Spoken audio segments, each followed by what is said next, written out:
Hey everybody, Preston Brent here with our Trader User Group Weekly Roundup. This is for the trading week ending September 18th, 2015. Triple witching, option expiration, and boy, what a exciting week it was. What I've got on the screen here, I wanted to take a step back again, and if you'll recall a couple of weekends ago, I had talked about the good, the bad, and the ugly. And yesterday or Friday's price action along with Thursday's with the FOMC coming out and their decision not to do anything with the rates and stressing some of the global situation and the stress over in the Asian markets, Chinese markets, and very low inflation. They decided to hold off, but the markets initially reacted very positively and then sold it all off at the end of the day. And then the next day, Friday, it just continued in that down swing, and that's a bad reaction to the Feds. What I've got here is a monthly chart of the E-mini S&P 500 futures, and as you can see, I've run a Fibonacci from the highs in 2015 right up in this area here down to the lows back in March 2009. And you can see here that I had talked about a possible pullback point, 1789.04, which is not a traditional Fibonacci node, but it is one that I use very often, 23.6%, which in a very strong bull market, markets seem to find their way to. And then a natural fib node is right here at 38.2%. And in this case, you'll see it takes us down to 1575.63, which is also coincidentally the peaks that we made in the markets in the dot-com bubble back over here, and in the 07 move up before we gave it all up in 08 and 2009. So a pullback to this level here is very, very feasible, very doable to me. When you take a step back and just look at that huge move up that we've made since March of 2009. Okay. So I had said the good would be if we pull back to around 1900 back in this area up here. And then the bad would be if we come down, we match the March lows right here, which, by the way, are just a shade above that level right there in the, just 1800 and some change. So I would call this a support zone right in this area right here. So from about 1780 to about 1820 area. And then, of course, the ugly is if we break that, we come down and we test this level right there. That would give us, that would turn this market into a bear market. So what I want to do here is just take these drawings off here. Let me just put this back on here. I'm going to draw my my trend line tool here from this point right here. You can see there's one upsloping trend line tool where we could clearly maintain our trajectory, and we could maintain a long-term or a longer term going back to March secular bull market by moving up in this direction here, coming all the way back down, believe it or not, down to the low 1700s, taking us back down to this point right here, and still maintain a secular bull market. So we work our way down, and then we kind of do one of these kind of numbers like that over the course of the next couple of years. Should that break, then I think it's going to probably take us down to this level right here, which would match the dot-com bubble peak here, and then the 07 peak in that area right there around the 1575. Now, I'm not saying that's what's going to happen, but I wanted to show you sometimes when you step out and you look at the charts, you can see here just how crazy this can get. And in the near term, while you're in the middle of this, it just seems like it's unbearable. So this is why I've been telling our members that the way I've been playing this essentially is I'm taking risk off the table by taking some profits in some of my short puts. Of course, you're going to be running in a strangle with the SPX. You're going to be running volatility is not going to be your friend. So you're going to take a little bit of that heat, but you know, you need to be south of 1600, 1750, 1600 area in your short puts, but you should be able to get them with the higher premium here. So, but this is a monthly chart and where we're setting with this. Now, if I zoom in a little bit, let's take us into a weekly, and I'm going to leave those fibs on there, those fib nodes on there. And you can see here over the course of the week. Now, I've been pointing this out to our members for quite some time. You can see that huge rollover and bearish divergence, you know, as we've just continued to plow higher. So that was just a kind of coming signal back all the way back into 2013, back in this area here, when we've just been plowing higher and the limited breadth that we've seen in the market. So, but now on a weekly chart, let me just clear this up for you. You can see here on this weekly chart, and we'll zoom in just a little bit, and then we'll take it down to a daily here in just 1 minute. And let me just extend these over here so that you can see the levels here of the fib on the monthly. So now you can see here, and you can see this March low back over here. And if I were to put it in on the SPX right here, you can see the March low at 1813. And if I were to draw this pattern in for you here, you can see that right there, that little pattern can be considered a bearish wedge, which means the odds favor a break to the downside, which means the odds favor a test back down to 1813, all the way down to that fib node drawn on that monthly of 1789. So that would be on this weekly chart the most likely action that we could take right here. Okay, now you'll notice I've got on here an Elliott wave count of 1, 2, 3, but I'm not really buying off on this particular count right here on this 1, 2, 3 Elliott wave count. So, but you can also see here that what I am looking at here is this potential pullback to this 1813 area, which is more doable, especially with the way the markets were slapped down. There were a lot of sellers up at the 1992 2000 level that we made that quick run up to. We actually made a quick run on the E-minis up to about 2014 2015, and then it just slapped it right down. So if we come into the daily chart, you'll see what I'm talking about here. On this daily chart, again, if I were to draw in this pattern like this, you can see here that there is a wedge that is kind of formed right here, and it would show the likely break would be to the downside. Okay, and then we've got some near-term support here. There is what I said was the good, right around the 1900 level right there. If I were to extend this out and just run it over to the right, you'll see on the screen here, it's around 1900, about 1904 to 1900 area. You can see that would be an area where I would look to see and pick up some buyers here to see if we can hold this move to move back up. That would be the good side of this market. You can see that on the Fed announcement, we popped up there. We took out that 1992 area, which was serving as resistance here in this triangle here, ascending triangle. We popped up, but then we just spit it right back out again, and we came back down, and now the odds favor this break right in this area here with this new pattern, as I talked about, taking us down to 1900. Should 1900 break, we're going to come down and test that low right there, and then the low of 1813, which is what I called our line in the sand, which was the October lows made last year, okay, in 2014. So we want to make sure all of this holds. However, that move up here that we've had here, and that rejection at that price level and pushing us back down and having that day that we had on Friday is not good, folks. It really does show that the markets really have this strong desire to come back down and at a minimum possibly retest these lows.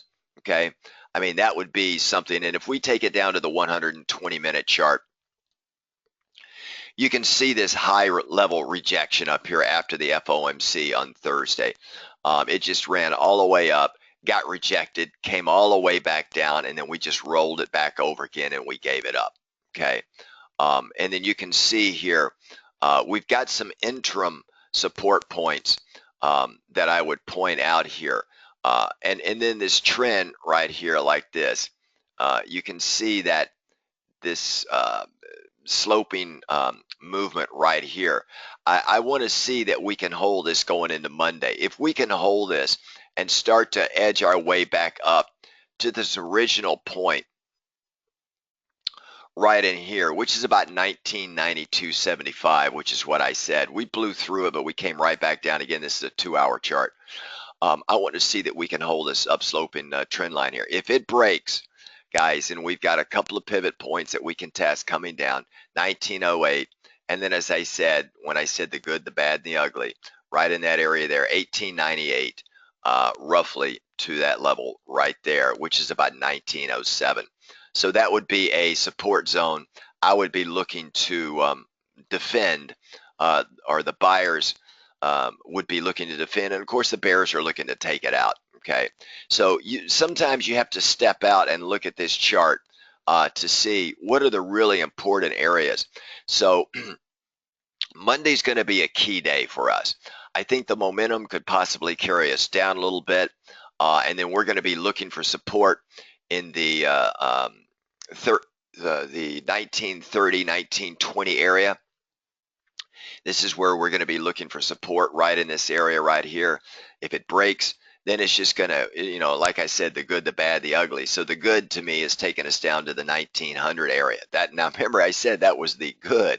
And if we can hold up in this area here, that would be great. But we've got to be able to see us make these levels here. Okay, so that's a little bit about these. I'm going to take these off of the screen here for just a moment. And then I'm going to put in all of the levels that I've got, and I'm just going to draw them in here. And you can see now these are prior drawings that I had, or price levels that you can see, key points that we're going to be watching as we go through the area here. And of course, this red line right here is the natural low for 2015 for the E-minis, which is at 1831. And of course, 1813 here was the October lows. So we're going to be looking to hold some of these levels here, and this upsloping trend line on this 2-hour chart. Ideally, I'd like to see it hold. I don't have a lot of confidence that it will hold. But we want to stay north of 1900. That's a psychological barrier for us at the 1900 level. I'd like to see us stay north of that. If we take it out, then we're probably going to take out 1887. We're going to come back and retest these lows, that were made back on October 24th. Okay, and then we can expect volatility to go right back up again. And speaking of volatility, if we look at the VIX,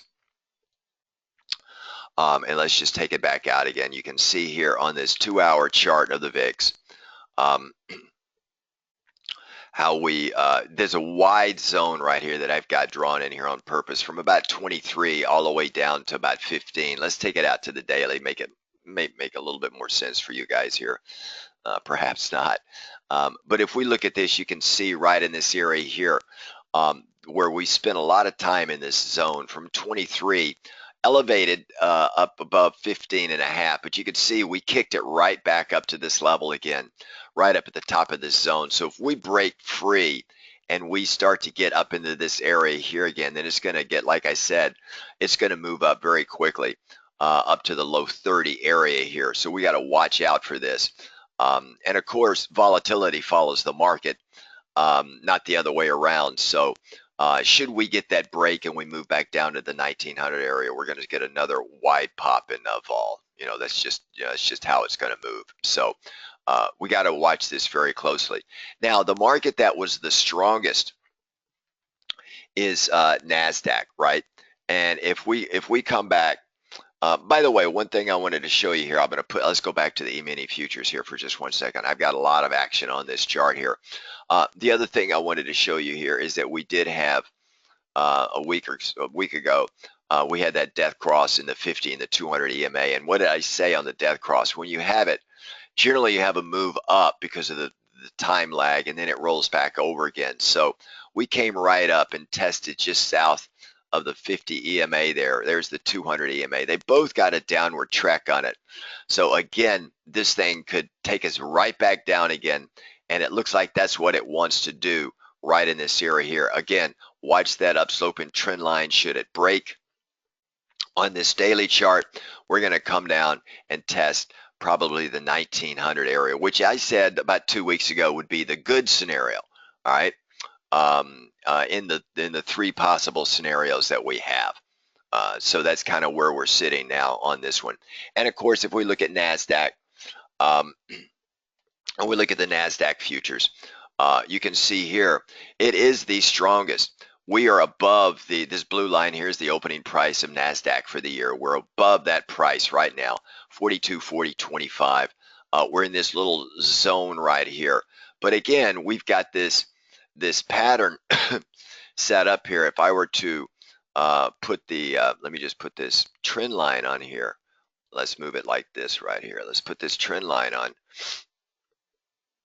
And you can see right in that area there, that is kind of where we're sitting on this trend line. And you may say, okay, gee, is that a wedge?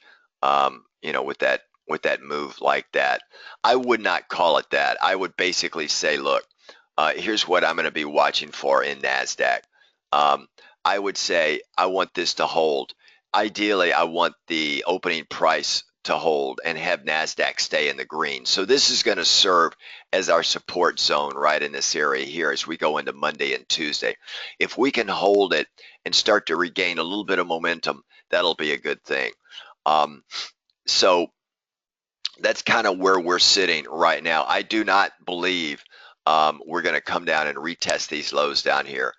Right now, the way I'm looking at the charts, I think we're still going to get the charts seem to be telling me across all of them that we're going to get the good scenario, not the bad scenario or the ugly, the good, the bad, the ugly, not the ugly or the bad scenario, but more the good scenario. So that would mean the E-minis down to around the 1900 area, should the momentum take us down there.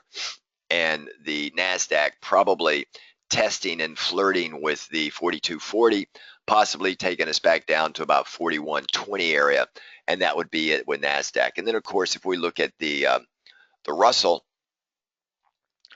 the Russell is also, we have the death cross in the Russell as well on the 50 and the 200. We're back just on the southern side of this longer term downsloping channel here. The lows for the year for the Russell right at 1071. So we've got this trend line here. Again, I'd like to see it hold. I'm not really sure if it will or not, but if it does, that's a good thing. If not, we're going to come down, and the good scenario for the rut would be we test 1120. Okay, that would be the good scenario. So notice even in the good scenario, all seems to be calling for the markets to move down, And then finally, the Dow futures, which is the worst performer of the year. You can see here with the Dow futures, again, here as well, we've got the 50 crossing the 200. We're going to have, there is a lot of overhead resistance up here, meaning a lot of sellers that are willing to just shut this thing down so they get up a little bit higher. So it's got a very tough nut to crack. And like the others, we poked up on FOMC day. And then, now we've got that thing there, this upsloping trend line that I want to see us hold. I don't know if it's going to hold. I suspect the chart action seems to indicate we're going to come down and test these lows right here around 16,000. So I believe right now the scenario that I'm looking at that would be the most seems like the most near-term likely would be the good scenario, not the bad or the ugly scenario. So that's what we're holding out for come Monday and Tuesday. We want to see this momentum. Now, also keep in mind that China reacted completely different to the FOMC than the U.S. markets did. They actually moved up a little bit stronger on Monday. But, we've got a long way to go with China, and I've been talking about how that's just been in bubblicious territory for quite some time. So these are the markets that we're going to be following. The other one that really had an interesting move, very strong move, was bonds. And if we look at the daily chart with bonds, as I was telling my members, when it got down below this upsloping trend line right here, I said, I'm going to wait for it to move back up. Ideally, if we move back up into this area here, um, and we stay with the good scenario, which they would put bonds up in this scenario right here, and then we start to catch wind and find some support, bonds are going to roll back down fairly hard. Okay.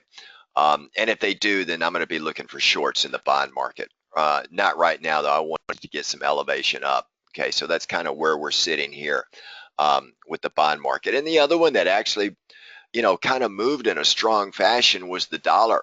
Really interesting move on Friday. It moved up a little bit. We had a big move down, a wide range. Basically, volatility's come back into the currency market as well.